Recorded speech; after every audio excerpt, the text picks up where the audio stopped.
I'm Chris Dobrowolski. I'm here as part of the Look Up programme in Hull 2017, and I'm here making a piece of work called Washed Up Cargo. It's three cars, three very ordinary cars that we've parked in the deep car park, or hidden in the deep car park.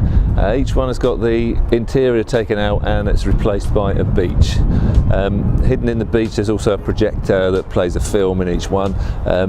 It's not just a film playing in a car, it's the film and the car are integrated together, so you'll see that the car has like a cameo role in the film. The film in this one, well, it's being projected on the back of Herbert Draper's The Sirens, which is a very large painting that they have in the Ferrans Art Gallery. The general gist of all of these stories are kind of a romantic, over-dramatised way about how plastic has washed up on the beach. So I'm making all these sort of jokes about real and unreal objects.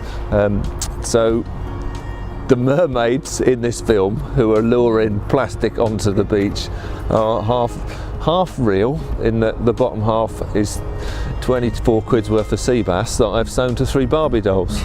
I've noticed people are actually just engaging with the visual spectacle of the beach at the moment. I think the film playing in the back is an extra.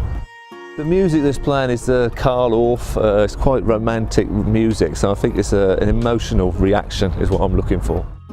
As well as the plastic toys you'll see, it's the high tide mark on there. In amongst all the seaweed and I think this one's got a disposable lighter and a Barbie doll. There's also these plastic sea creatures, so inevitably you're touching on these issues to do with pollution and plastics in the ocean. There's this famous quote by Picasso who says that art is the lie that shows the truth. So the way I see that is that when you make something that's artistic, it's in a way it's a reflection, interpretation of something in the real world, and from this fresh perspective, if you like, you say something new in the world. One good example is that when I was an art student here, like a lot of art students, it was my first time away from home. I was quite home, never been further north than Yarmouth. Came to Hull, which seemed like alien territory to me.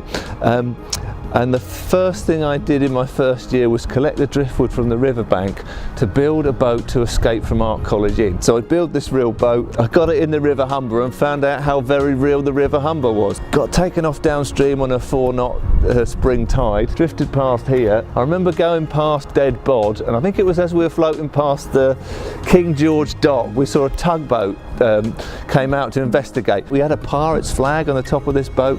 He'd never seen pirates on the River Humber before, so he came out to investigate. After this episode, I remember I got in a lot of trouble with the harbour master. He was very unhappy, and it was his instructions were that I had to take the remains of the boat. It carried on, and we got off, the boat carried on until it hit Salt End Jetty. So I had to go to Salt End Jetty, met the harbour master, bailed the thing out, somebody towed it to the beach in Poole, where on Captain Walker's instructions the boat was set on fire and destroyed. So interestingly enough, when I started doing this project and I needed a beach to work from, I thought, well, let's go back to the beach where I burnt my boat. So I like to make jokes about Hull, but the truth is I really grew to love the place. It's made me who I am, really.